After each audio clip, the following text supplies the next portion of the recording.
You say you want someone emotionally available, someone who communicates clearly, someone who stays, someone who doesn't disappear the moment things get real. So why do you keep feeling the strongest chemistry with people who pull away? Why does steady affection sometimes feel underwhelming, while distance feels magnetic? Why does the person who is hardest to access often feel the most compelling? This isn't bad judgment, and it isn't that you like toxic people. There is a psychological reason emotionally unavailable people can feel deeply attractive. And once you understand it, your dating history may start to make a lot more sense. What emotionally unavailable actually means. Let's define this clearly. Emotionally unavailable doesn't mean cold or cruel. It doesn't always mean someone lacks feelings. It means that when intimacy deepens, something in them pulls back. An emotionally unavailable person may struggle to express vulnerability consistently, sit with difficult emotions, offer reassurance when needed, tolerate dependency in relationships, or sustain emotional closeness over time. They might be affectionate in the beginning, but distant when things become serious. They may avoid defining the relationship, change the subject when conversations get vulnerable, or become physically present but emotionally withdrawn. And here's what makes it confusing. Emotionally unavailable people are often charismatic, independent, mysterious, interesting. They don't always look emotionally shut down. Sometimes they look strong, and that strength can be incredibly attractive. Your nervous system is wired for familiarity. Attraction is not a purely rational decision. You do not choose who feels exciting in a calm, analytical way. Your nervous system makes that decision first. Long before you consciously learned what you wanted in a partner, your body learned what felt familiar in connection. If, early in life, closeness felt inconsistent, unpredictable, emotionally distant, or something you had to earn, your nervous system may have encoded that pattern as normal. So when you meet someone later who is emotionally inconsistent, your body doesn't immediately label it unsafe. It labels it recognizable. And recognition often feels like chemistry. That rush, that hyper-focus, that need to figure them out, that's activation, not compatibility. Why inconsistency feels so powerful? There is a psychological principle called intermittent reinforcement. It's the same mechanism that makes gambling addictive. When rewards are given unpredictably, the brain releases more dopamine than when rewards are constant. Emotionally unavailable partners often provide affection intermittently. They are warm one day and distant the next. They open up deeply, then close off without explanation. They create moments of closeness, followed by withdrawal. That unpredictability creates emotional suspense, and suspense increases attachment. Your brain starts working harder for the next moment of connection. You begin monitoring their tone, analyzing their messages, waiting for the next emotional reward. This isn't weakness, it's neurobiology. Uncertainty stimulates pursuit, and that creates obsession. You may be chasing resolution, not the person.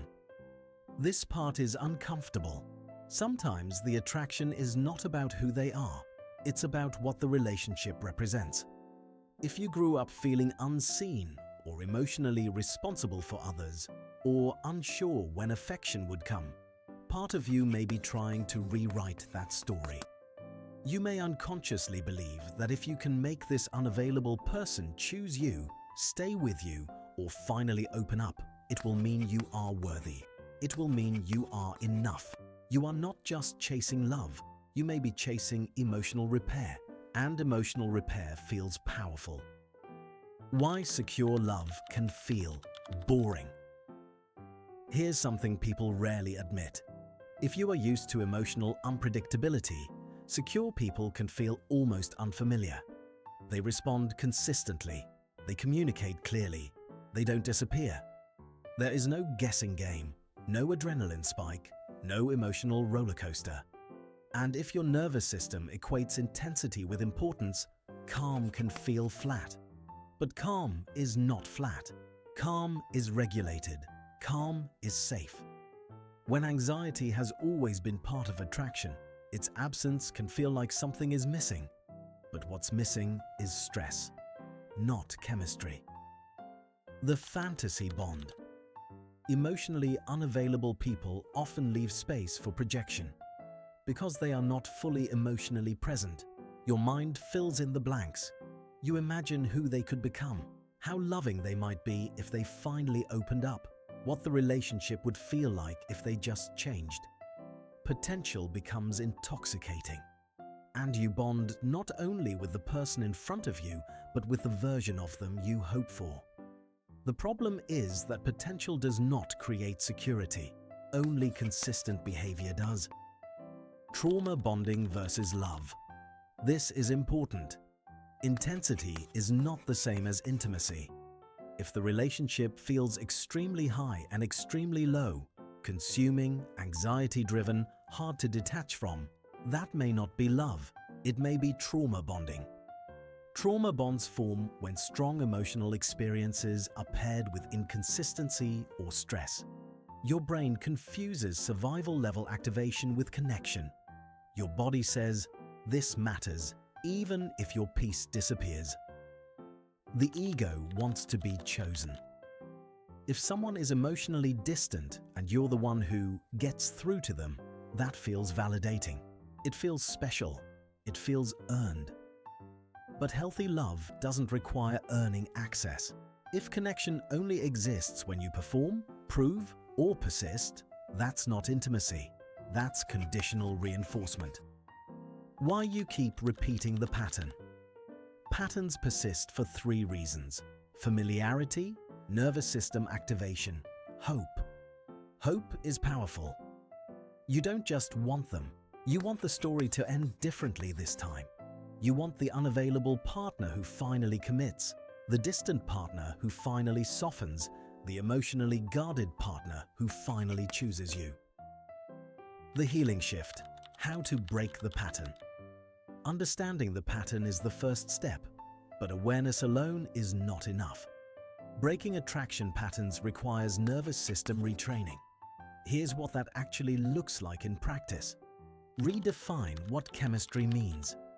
Instead of asking, "Do I feel intense?" begin asking, "Do I feel safe?" Pay attention to consistency, emotional availability, repair after conflict, reliability over time. Chemistry that is built on anxiety will spike fast and fade violently.